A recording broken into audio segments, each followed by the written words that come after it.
एक समय की बात है। एक राज्य में एक प्रतापी राजा राज करता था। एक दिन उसके दरबार में एक विदेशी आंगतुंग आया और उसने राजा को एक सुंदर पत्थर उपहार स्वरूप दिया।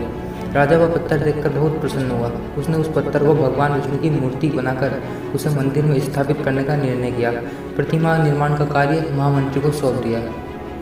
महामंत्री गांव के सर्वश्रेष्ठ मूर्तिकार के पास गया और उसे वह पत्थर देते हुए बोला, महाराज, मंदिर में भगवान विष्णु की प्रतिमा स्थापित करना चाहते हैं। 7 दिवस के भीतर इस पत्थर से भगवान विष्णु की प्रतिमा तैयार कर राजमहल में भेज देना। तुम्हें इसके लिए 50 स्वर्ण मुद्राएं दी जाएंगी।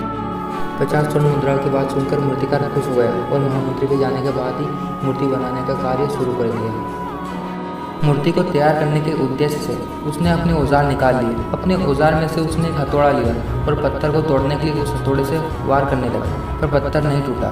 उसने कई वार किए पर पत्थर टूट नहीं पाया। 50 बार प्रयास करने के उपरांत मूर्तिकार ने अंतिम बार प्रयास करने के उद्देश्य से हथौड़ा उठाया, किंतु यह सोचकर हथौड़े पर प्रहार करने के पूर्व ही अपना हाथ खींच लिया कि जब 50 बार वार करने से पत्थर नहीं टूटा तो अब क्या टूटेगा।